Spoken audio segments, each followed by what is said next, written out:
안녕하세요. 안녕하세요. 네, 오늘은 그 빨간 신 이야기를 해보겠습니다. 본능에 충실해 하지만 사로잡혀선 안 돼. 줄거리 소개부터 부탁드릴게요. 네. 이 빨간 신 이야기는 고아소녀에 대한 이야기인데, 이 고아소녀는 처음에 이 이야기 시작해서 빨간 신을 만드는 장면으로 시작을 해요. 그래서 본인 스스로 헝겊을 모아서 이제 빨간 신을 하나 만들어서 그거가 그냥 이 소녀에게 너무나 행복한 어떤 존재가 되는 거죠. 그래서 빨간 신이랑 행복하게 살고 있었는데 어떤 금빛 마차가 이 소녀의 삶에 등장해서, 금빛 마차에서는 부자 할머니가 내려서 이 부자 할머니가 이 소녀를 데리고 가게 돼요. 그래서 소녀를 깨끗하게 해서 흰 옷과 흰 양말 뭐 이렇게 아주 깨끗하게 해서 이제 새로운 모습으로 했는데, 소녀가 그 빨간 신을 계속 그리워하는 거죠. 그래서 자기가 만들었던 이 빨간 신이 어딨냐 했는데 할머니가 그거 너무 더러워서 태워버렸다고.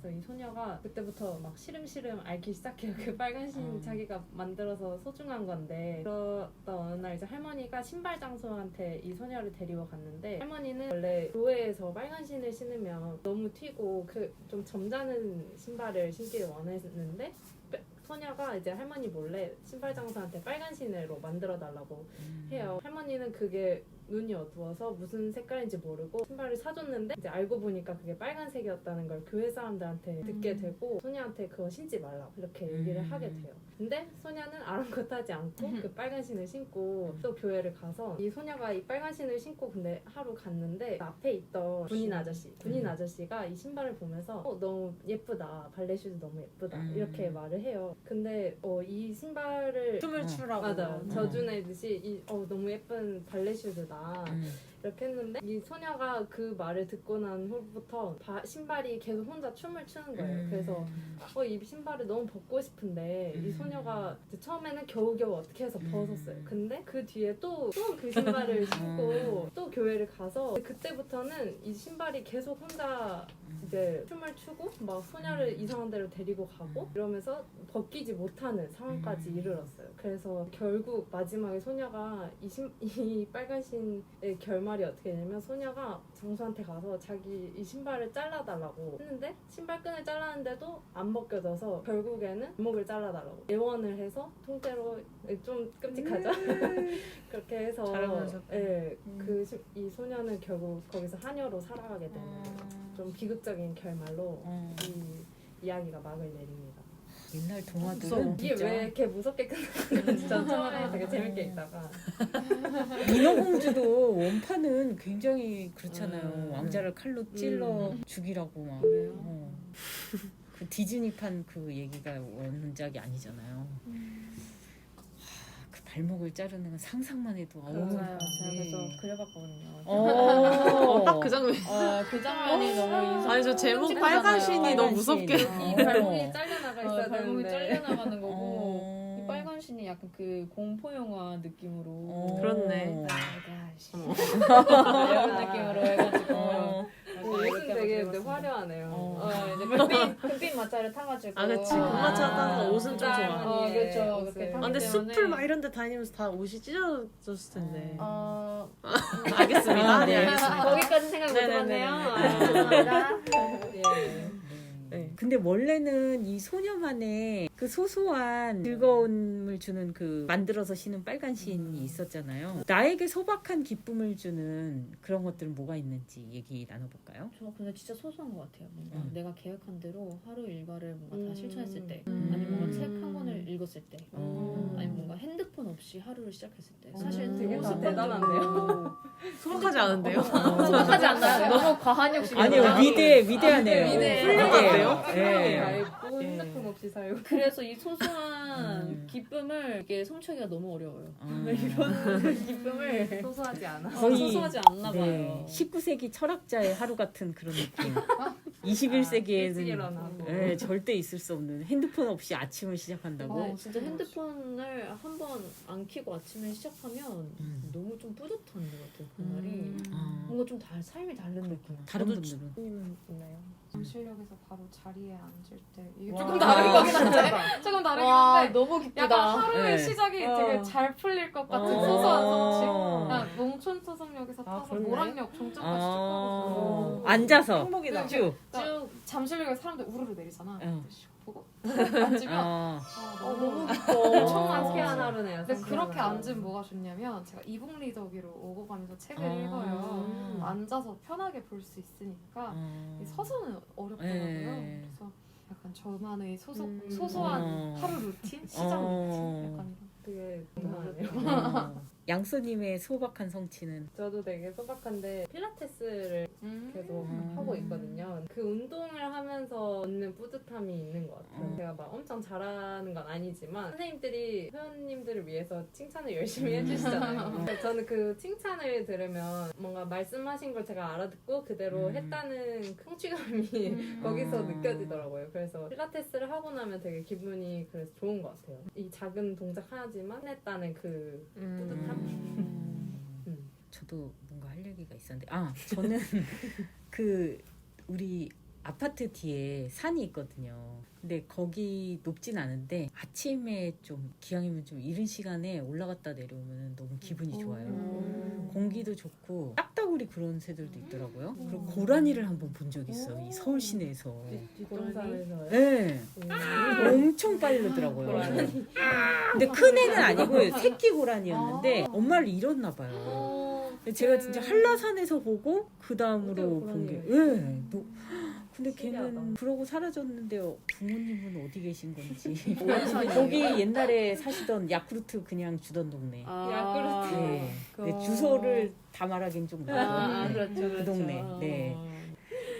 그런데 이제 금마차를 올라타면서부터 운명이 뒤바뀌잖아요. 그리고 거기서부터 이제 욕망을 실현할 수 있는 어떤 부가 생기면서 적당히 나중에는 걷기 힘든 그 시점에 딱 끊어야 되는데 이 지점을 넘으면 안 되는데 하면서 넘게 되는 어떤 탐닉하는 것들도 생각나요. 근데 내가 올라타고 싶은 금마차는 어떤 게 있는지, 탄 적 있는지.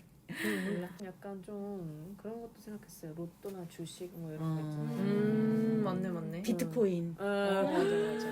너무 그 다이아몬드 맞지 않냐?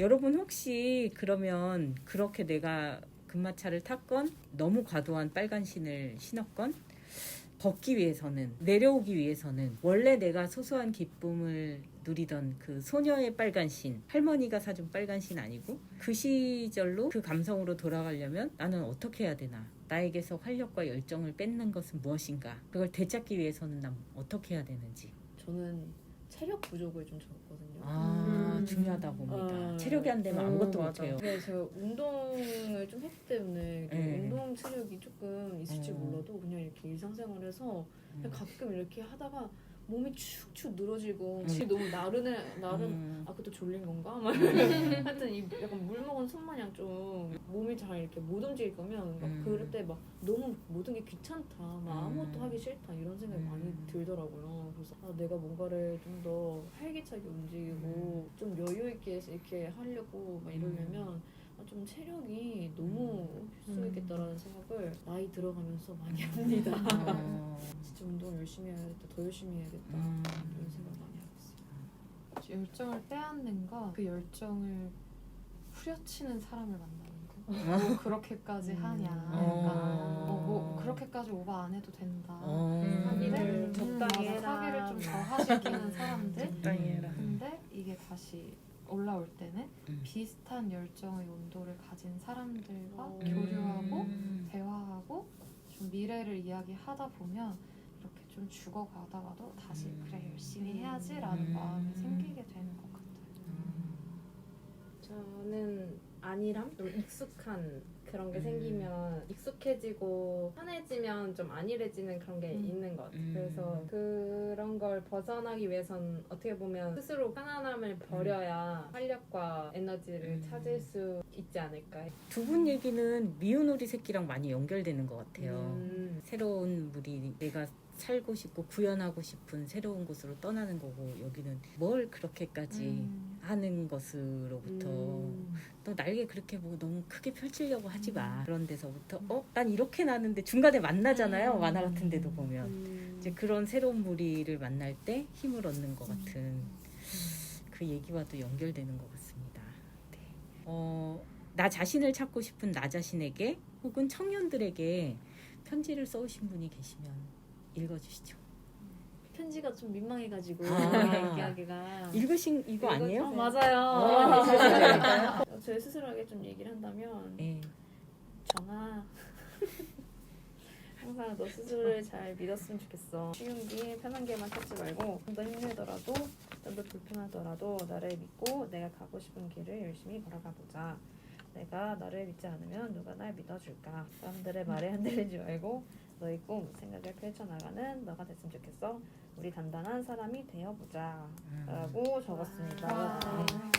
노래 가사 같아요. 혹시 뭐 빼지 마시고 한마디씩만 그럼 하고 마치겠습니다. 저는 이 원형 심리학이라고 하는 것 자체를 좀 처음 접해봐서 아 이런 시각으로 이 동화를 해석할 수도 있구나라는 그 신선함이 너무 즐거웠던 것 같아요. 그리고 이렇게 책 한 권을 읽고 같은 주제로 이야기를 나눌 수 있는 자리 자체가 흔하지 않다 보니까 이번 모임도 너무 즐겁고 재미있게 잘 했던 것 같습니다. 네. 네, 저도 진짜 이번 스토리들 보면서 전반적인 생각을 다 두루두루 해볼 수 있었던 것 같은데 어떤 사랑에 대해서도 그렇고 꿈에 대해서도 생각해 볼 수 있었고 저 자신의 그런 제 지금 상황 이런 것도 생각해 볼 수 있었고 과거에 겪었던 것들도 돌이켜 볼 수 있었고 그래서 되게 정말 생각할 그 포인트들이 많았던 것 같은데 이렇게 또 함께 나눌 수 있고 스토리랑 엮어서 비유들이랑 엮어서 생각해 볼 수 있어서 되게 재밌는 것 같아요. 그런 비유를 해보면서 읽을 수 있는 게. 최후의 한마디?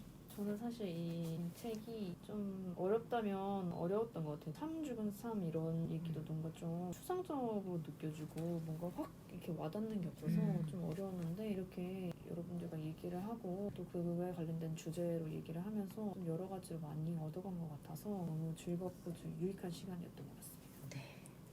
여러분도 기회가 되시면 이 책 읽으시면서 따라오시면 다시 보시면 더 재밌게 느껴지실 것 같고요. 저희가 이제 후속도 스토리에 대해서 얘기를 더 나눌까 하는데 그거는 또 다시 저희 채널을 고정해 주시면 정말 네. 짱! 만날 수 있을 것 같습니다. 행복한 또 가을 되시기 바랍니다. 우리 또 만나요. 안녕히 계세요. 안녕히 계세요.